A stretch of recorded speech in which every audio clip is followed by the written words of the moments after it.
Hi everyone, Scott Weaver with Air Gunner Reviews. So I have my Tuxing. I just got this in a few days ago. I've been racking my brain on how to hook this up and how to put it vertical. And I've watched a lot of other people's projects and how they did it. Right now I'm going to show you probably a way that's going to take you about 2 minutes to do, maybe 5 minutes to do. And so let's get started. Put a center mark right here. And all I'm going to do is I'm going to drill this little hole right here. Just like that. I'll clean this off.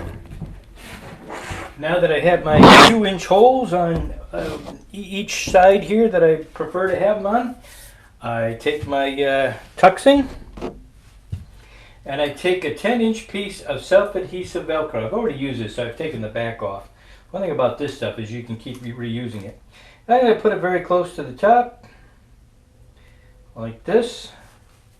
And you don't have to put it that close to the top if you don't want to. You put it wherever you like. Just like that. Put this piece down here. Like that.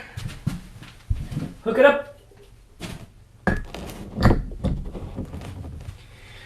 Plug in your water. Turn on your unit. Pressurize whatever you want. Your gun stays up here. A nice clean work surface. That this is the quickest and nicest way to have a charging station, and I can just leave it all set up. I'll throw a tarp over to keep everything clean. When I'm ready to play with my guns, I'll just change my water, which I do keep covered like this so no dust or dirt comes into it. I got this Lowe's 5-gallon with the lid. The lid comes off easy. It's not like an old paint thing, so it's made with the quick and easy removable top. Anyhow, I thought I would share that since everybody was so nice to share how they did theirs. I wanted to show you how I did mine. Thank you so much for watching. We'll catch you next time.